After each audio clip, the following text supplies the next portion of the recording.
in my home bed.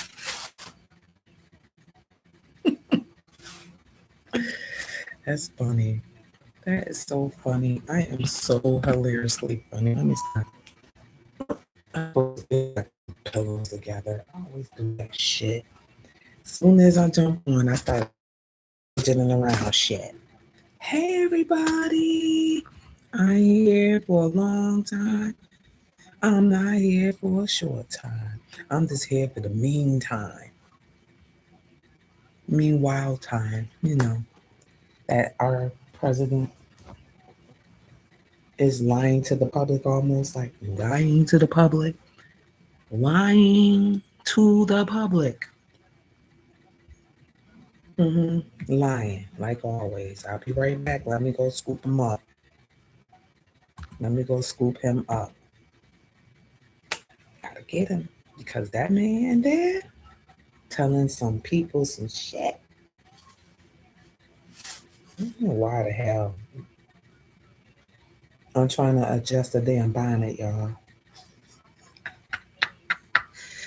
Let me just take it off and be for real right now. Because my hair is just a freaking mess. That's why. Okay. It don't matter. Real hair don't care. I'm not even dressed right now because guess what? The news jumped on and it was just so good. I couldn't take it no more. I'm like, oh my God, this man be lying, y'all. Why y'all president be lying? Because he ain't my president. Why y'all president be lying? Crazy.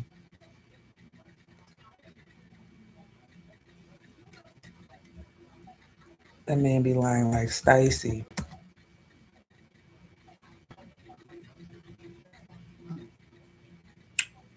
That man be lying like Stacy. Real Housewives of Potomac, just telling stories for nothing.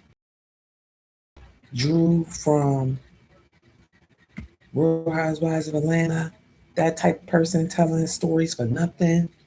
That's how our president, y'all president is. He just be out here telling stories for freaking nothing. Nothing. Routing people to freak up for nothing. Why are you like this? Why is he like that? So let's go and find out what I'm going to let y'all listen to him and his bull crap.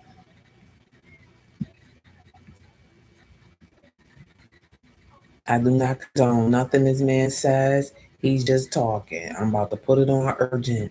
U.S. on high alert.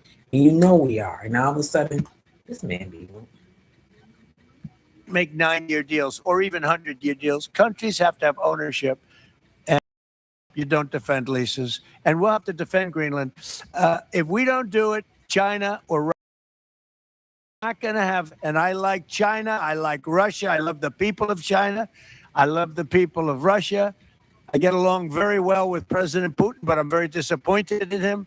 I get along very well with President Xi. I'm going to go over to China and want them as a neighbor in Greenland. Not going to happen. And by the way, and NATO's got to understand that. I'm all for NATO. I saved NATO. If it weren't for me, you wouldn't have a NATO right now. But we're not going to allow Russia or China to occupy Greenland, and that's what's going to happen if we don't. Go ahead.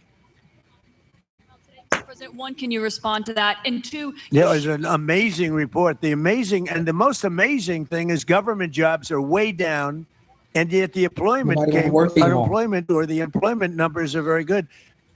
We've gotten rid of tremendous numbers of federal government jobs. Nobody's ever seen anything like it. And yet the employment numbers are very good. They're really getting better. But now we have all those people to work in the private sector for a lot more money. I think that's one of the very big things. The other thing is at 5.4%. And remember, this is after we had a shutdown. And that shutdown had an impact because the concept of the shutdown, even though it's before, people knew we were going to be shutting down. A lot of bad things happened. And by the way, on January 30th, you may have another shutdown. We'll see what happens. But I think the numbers, Caitlin, were really amazing. Look, to think about 5.4%, nobody thought that. They thought it was going to be 2%. And you know what it is? It's tariffs. and it's also November 5th. We had a great election, a great election. Our country was dead 1.5 years ago, and now we have the hottest country anywhere in the world. And I hope you guys were impressed. 5.4%, and we haven't even really transitioned yet. There's no reason it can't be much, much higher than that. Yeah.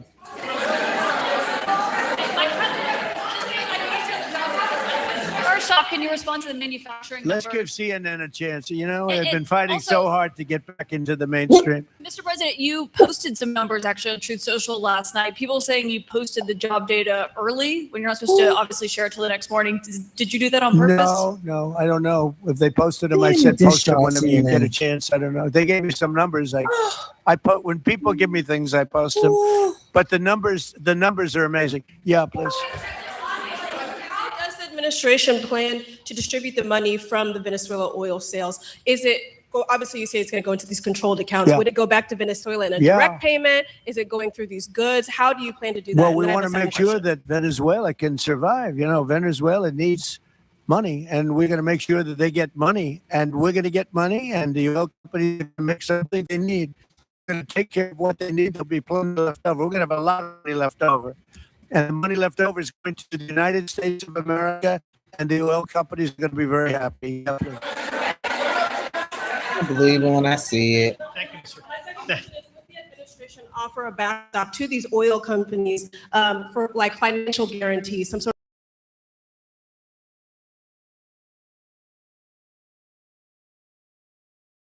The Wharton School of Finance, Lester. That's a good term. We ought to use it more often. I hope I don't have to give a backstop. Look, these are very smart people, the smartest people, not only in oil and business. These are the biggest companies in the world sitting around this thing. We're going to help them out. We're going to make oil prices down. They're going to make a lot of money. They're going to get their money back. They're going to be safe. The people of Venezuela are going to be big beneficiaries, and the United States of America is going to be a big beneficiary for what we've done. And you know, one other thing I might say, it's also very big for national security because, again, just like Greenland, we can't have China or Russia occupy Greenland. We can't have China or Russia occupy Venezuela. And if we didn't do what we did, China or Russia would have been in Venezuela. I think I can measure. Where's Mr. Chevron? So let me ask you, they would have been there if we didn't do this. Do you agree with that? They certainly have a lot of economic interests in country. There's absolutely no argument about that. Your perfect domain is out there. Go to Wix and make it yours. Claim your space online. Own your name, your brand, your breakthrough. Listen up, everybody. Listen up. Get up in here. Listen to what y'all current situation of a president got to say. He said, we out here winning the war. He talking about government jobs are down. Unemployment is up. He sound like a damn insane ass person. Let's been listening to what the heck man got to say. When he said the war, we winning. That's what I was trying to find out. Right now, he's alive. So let's listen to what the hell he got to say. But more so in this case, President Xi, because they do need a lot of oil, and we are open in the United States, and we're open for business in Venezuela, right?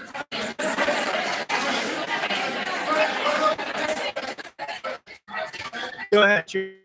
Mr. President, You know, what is your I could take questions from people all along. You know, they're sitting here, and generally they're very rich, very powerful, but nobody gives a damn about them. It's a sad thing. You have all that money, all that power, and look at all these crazy questions. We could do this all day. Let me ask you, hold it. Do you have any questions for the biggest people on earth, the biggest business people, the biggest companies anywhere on earth? Do you have any questions for these people? No, do you have a question for them? Go ahead, ask them. to rebuilding the oil infrastructure in Venezuela? And for the executives in the room, what do you need from the administration in order to invest? That's a good question. Do you want to go and answer that question? Yeah. Small company. I'll refer you back to the statements I made before. There are a number of legal and commercial frameworks that would have to be established to even understand. Told you I was about oil. I think all the investments and the opportunity sets, I think everyone sitting around this table would have the opportunity, the know-how, and the capability to make the investments. The questions will ultimately be, how durable are the protections from a financial standpoint? What do the returns look like? What are the commercial arrangements, the legal frameworks? All those things have to be put in place in order to make a decision to understand what your return would be over the next several decades that these $1 billion investments would be made on. You know, could I do this? Because we have, again, the biggest people on planet Earth around this table, biggest companies. I like to just ask them